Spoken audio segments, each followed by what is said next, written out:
Bonjour à tous et bienvenue pour cette nouvelle vidéo où aujourd'hui je vais vous donner mon avis, mon ressenti après plusieurs mois d'utilisation du fameux Glock 17 Gen 3 GHK. C'est parti.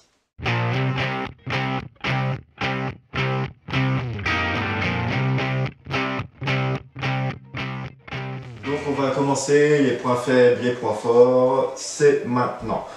Point faible, déjà son prix, c'est clair que tout le monde ne peut pas se le payer. Pourquoi le prix 400, entre 420 et 500 $ la réplique, ça fait très cher pour un PA. Pourquoi c'est aussi cher?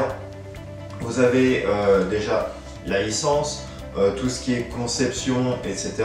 Vous avez une culasse en acier qui est usinée. Vous avez aussi une toute nouvelle technologie en mécanique. Donc ça fait que le prix en effet est cher. Oui, mais c'est pas une raison. N'oubliez pas que il y a peu de temps, il y a déjà un bon paquet d'années, il y a eu le Glock 17 Inokatsu Cybergun qui avait été vendu 300 € sous licence Glock. C'était du repack et il était vendu 300 €. 300 € pour un repack. Et là vous avez pour 420 à 500 € quelque chose qui est totalement nouveau. Moi je trouve que le prix est justifié pour la réplique. Cependant, les chargeurs, c'est hors prix. C'est abuser le prix du chargeur. Le chargeur CO2 par exemple, donc vu que c'est Samsung qui les fabrique, ils ne disposent pas des licences Glock, donc vous n'avez absolument aucun marquage Glock dessus. Il est vendu 50 €.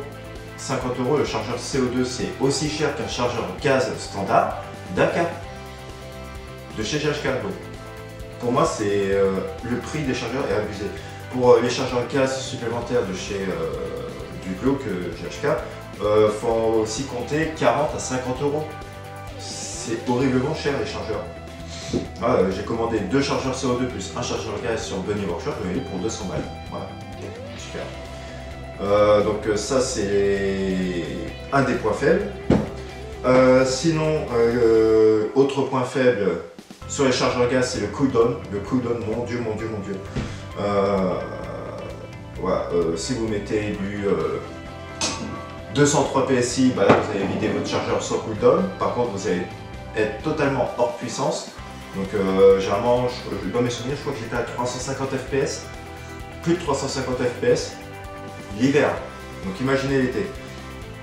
Là avec du 120-130 PSI, je suis à 300 FPS. Pour le chargeur CO2, 300 à 310 FPS. Ça c'est bien. Après il faut voir l'été avec la chaleur ce que ça va donner. Autre point faible. Après les performances, si les gens s'attendent à faire du plus de 50 mètres, ligne droite, avec une full cadence, ça c'est mort, t'oublies tout de suite. Voilà, là c'est vraiment pour ceux qui cherchent du réalisme. Donc déjà capacité en billes, vous avez 20 billes.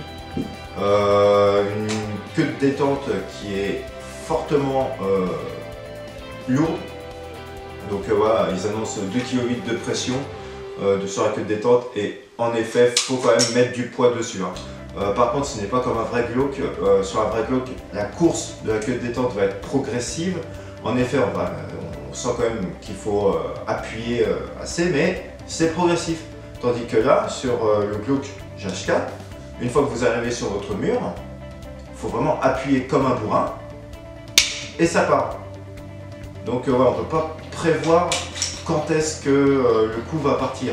C'est dès que vous voyez votre cible, il faut vraiment appuyer comme un bourrin direct pour que ça tire. Ensuite, vous n'allez pas avoir une cadence de fou parce que bon, votre doigt au bout d'un moment il va peiner. Donc maintenant les points forts. Les points forts.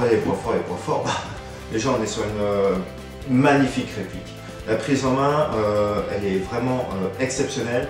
Elle est très agréable, super ergonomique. Vous avez une très bonne sensation. Le recul, il est juste...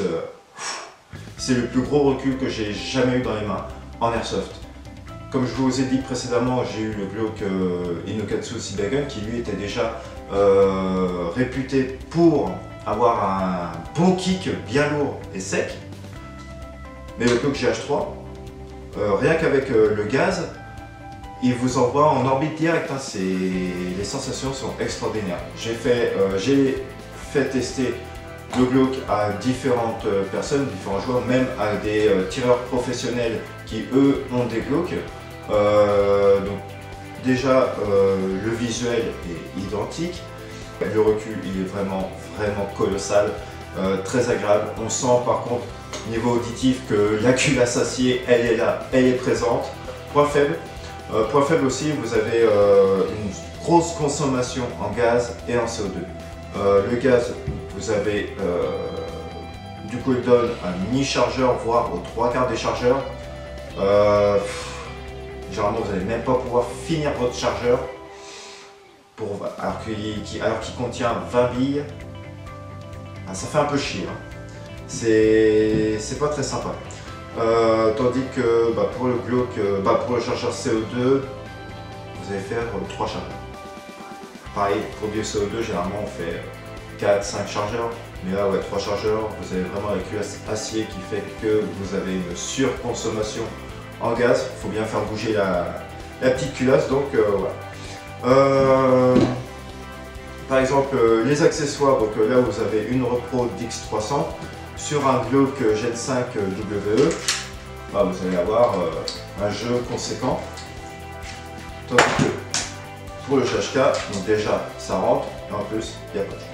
Donc voilà, par exemple, la maladie des Glock en général, c'est surtout chez les leaders, c'est qu'au bout d'un moment, une fois qu'ils sont débridés, si on peut dire, vous avez un jeu conséquent sur la culasse. Vous avez aussi le dessus de la culasse qui est bouffé. Donc voilà, ça on est habitué. Tandis que GHK, on a très peu de jeux. Pratiquement aucune rayure d'usure sur le dessus. Non, franchement, donc en conclusion, ce Glock GHK, outre son prix très conséquent, il n'en reste pas moins un très bon PA. Pour ceux qui recherchent de l'immersion et du réalisme, il n'y aura pas mieux, à mon goût. Cependant, le prix des chargeurs et le fait qu'il y ait du cooldown, c'est un peu décevant, mais j'en suis pleinement satisfait. Voilà, c'est quelque chose que j'en suis fier même, d'avoir ce petit joujou.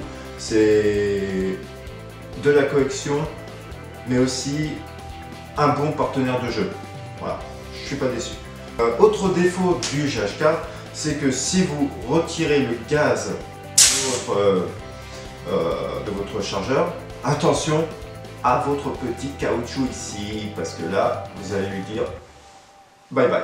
Il va faire I believe I can fly et c'est fini, vous êtes bon pour en racheter un. C'est le problème du Glock GHK, c'est que cette valve, ce caoutchouc ne tient pas du tout si vous retirez le gaz de votre chargeur. Petite chose aussi à savoir, pourquoi j'ai acheté les chargeurs CO2 Déjà pour avoir une meilleure autonomie, comme je vous ai dit, le chargeur gaz mi-chargeur, on commence à avoir du cooldown. Voilà, donc déjà pour éviter ça, je suis passé sur du CO2 et je pensais aussi avoir un kick plus conséquent. Déjà de base avec le gaz il est déjà bien puissant, mais au final il n'y a pas de changement de kick. Il est quasi identique, voire identique au gaz. Donc ouais, je suis un peu déçu sur ça. Donc voilà, j'espère que cette petite vidéo vous aura plu et vous aura guidé sur son achat ou non. Personnellement, c'est un gros plaisir à avoir, gros plaisir à jouer avec. Je ne suis pas déçu de mon achat, malgré quelques petits défauts. Je trouve que c'est des défauts un peu mineurs, même si à propos du chargeur et de son cooldown, voilà. Sinon, très bonne sensation, des perfs, voilà, je ne recherche pas des perfs de malade. Hein. Moi, de toute façon, si je joue au PA, si je passe au PA, c'est pour du 5 à 10 mètres, grand max. Voilà. Moi, il me suffit amplement et il me va très bien.